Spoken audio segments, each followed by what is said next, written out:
All right, here we are. We're finally here. I'm finally getting this thing up, and hopefully people will be able to look at this now. Had a hard time the first time. I'm actually, as I am sharing this thing out right now as we go, and now it's trying to reconnect. Okay.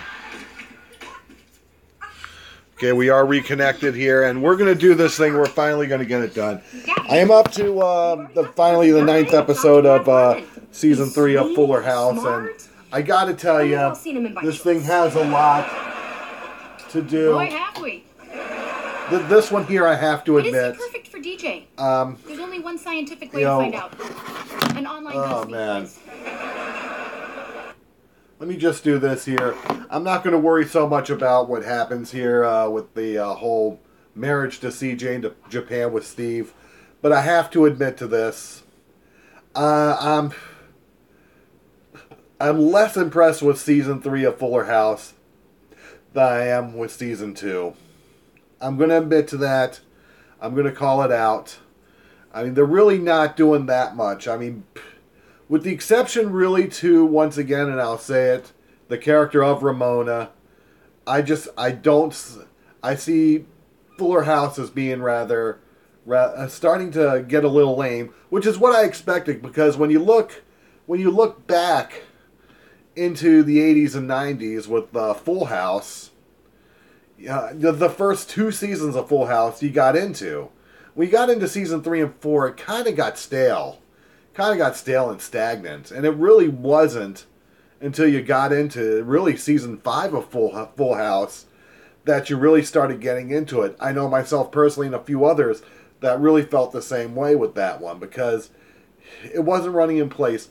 This one, I don't want to say that it's necessarily running in place, but I don't think that they really got one entire tight format for the situation, with the exception to 3 boys being raised by 3 mothers, or women rather.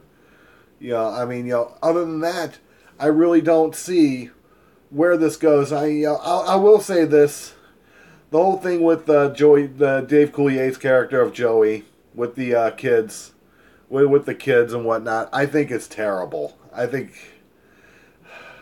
to have the 4 terrors like that, I mean, I don't know what type of budget they're running on here to try and do this, to try to keep all this up. But I have to say that, truthfully, I don't think they should have done that with Joey. I think they should have had him just simply marrying a woman out in Vegas. That is an entertainer herself. And just kept it at that. Because let's face it, as much as people talk about Uncle Jesse, John Stamos' character and whatnot, I have to say that because of the history of Full House, when it came down to it, your free spirit was Joey, not Jesse. So I kind of think they really took away from I think they really took away from it when they did what they did. If you want to do something with that, let yourself get away with it for a couple episodes, for a couple seasons. That's one thing. But then just spin off the Joey Gladstone character with those kids. I mean, because I just think if there's anything that's really an overkill at this point, you're looking at something that's in its 3rd season. You're talking about the first 9 episodes of the 3rd season, which basically means everyone has seen 35 episodes of Fuller House now. You've done so much with it that I'm almost not sure what the format is. Because they keep changing up storylines on each and every character, with the exception really to DJ's character and Ramona's character.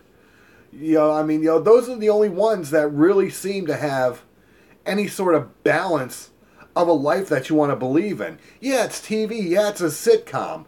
But just look at it for what it is. I mean, it's not there. It's not there. I don't really see the message that it's giving. I don't see any of that. And I just, I gotta say, I'm not going to say Fuller House season 3 stinks. I'm not going to say it sucks. It's just the natural progression of how I remember Full House being. Seasons 3 and 4 were rather lame. Season 5 got a little more interesting. Season 6, you could say, you really got to the point where it was stagnant again. Season 7, okay, you're trying to move this thing along. But by season 8, even though the ratings were still high, it looked like you could have started doing something a little more with the Olsen twins and the Michelle character. But truthfully, that's where they decided to end it. The ratings were still high, so it got prematurely ended. But, truthfully, when I think of Full House, I'm looking at it almost the same way as I'm starting to see Fuller House. The first 2 seasons of Full House was great. The first 2 seasons of Fuller House was great. But, that sort of intrigue in season 2 of Full House started to go from here to here. And truthfully, that's what started happening with Fuller House. So, I mean, I'm just not getting it. I'm just not getting it enough. Maybe I'm misunderstanding. This is my personal opinion of it. I think it's beautiful to see Rebecca and Jesse, adopt a child, and you're seeing that child grow up. I think it's all great. I think it's all great to see the baby of the Fuller family growing up. But, I mean, it's just, to me, you could have done better. I mean, this whole thing of what they're doing now, too, with Stephanie's character, being in love with a Gibbler, okay, it's all well and good. I'll give it what it should. But are they the right couple for each other? I don't know. I mean, I'm just saying. I think the Matt and DJ character is a great couple. And the actor who plays Matt, if you've seen him in some of the Hallmark movies, especially Help for the Holidays, you can match him up with almost any woman. The guy's got it. And I know the actor himself is married with children because I read up on him. It's just, And again, that's one of the better things to me. Would Steve and DJ getting back together, would that have been good too? Yeah, it would have been good because it's Steve and DJ from Full House.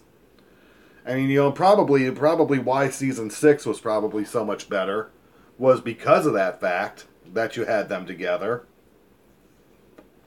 And it was a good match, but in the end, what are we going to see here? I'm going to watch episode 9, which is the final of the first half, and then, of course, I'm sure they'll have the second half come out probably after the holiday season. I don't know. I don't know when they're going to have that out, but that's a story for another time. I could just talk about the first half of the 18 episodes they're doing for season 3, but truthfully, I gotta say it, and I'm not going into big detail. I know I'm not, and I'm babbling a little bit here, but truthfully, I'm just not impressed by it. Give me your thoughts and your opinions on it. I mean, I'm open to hearing them, and you put me down if you want it for the way I'm doing this too, because truthfully, there aren't enough words to really describe how I feel about this particular season of Fuller House. I mean, I'm just saying. I love the fact that I can watch this. They're together. I mean, it doesn't hit that spark like Girl Meets World hit when it spun off of Boy Meets World. It really doesn't. And that's where, and I think they canceled Girl Meets World prematurely, but then it was on Disney where it should have probably been on ABC or Freeform and still be going on today because people wanted to see that. I think they would have done a hell of a lot more if they could have done it more that way, but Disney is going back to a quality of programming that's more with stuff like they're going back to a quality of the way things were like when they did stuff like Life with Derek and Lizzie McGuire. Really, I mean that's how I look at things when I see stuff like Bizaardvark and that Andy Mack show. I mean, truthfully, I mean, and Disney I could get into another time if I decide to, but truthfully, as far as this one goes, I think the next half of season 3 is going to really have to start wowing me. Has to do a little more to wow me. And season 4, which I believe they will have a season 4 regardless, I think a lot more has to be done. I think you need to have I think you need to have things more grounded and things more covered. And John Stamos, you're the producer of this thing.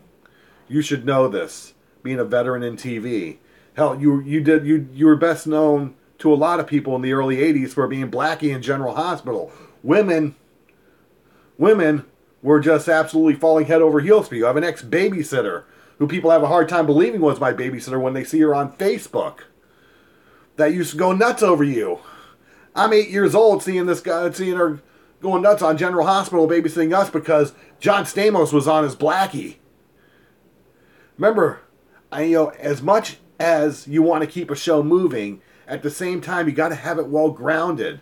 And you can say I don't know what I'm talking about, but come on. I mean, there's been too many changes in 3 seasons that I just don't think need to happen. As far as the kids go, like I said, I think you're doing the best right now with the Ramona, the character of Ramona. I think you're doing the best with her. Max, the middle kid, you're doing good with him too. His character seems to be pretty well grounded. He's going to get older, and I think he'll move with that. But the Jackson character, I just don't know. I don't know. You got this new girl in his life where I thought the whole Lola thing. I think the Lola thing will develop again. It's one of those things that's going to take time to do. Take time to do it, man. But Season 3 is not coming off as well as I expected it to go. I mean, I'm not knocking it. Would I watch it over some of the TV shows on television today? Yes. But truthfully, I have to admit, I'm not impressed with what I've seen so far. I mean, I'm really not. There are a couple of good points in there. Like I said, DJ's character, Matt's character, Ramona's character. Those are the only ones. After that, I don't know what you got to do. Something has got to be done to shake it up. That's all I know.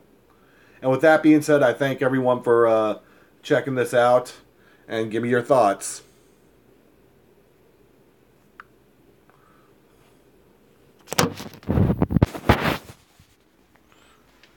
Oh, let's stop streaming here. Shoot.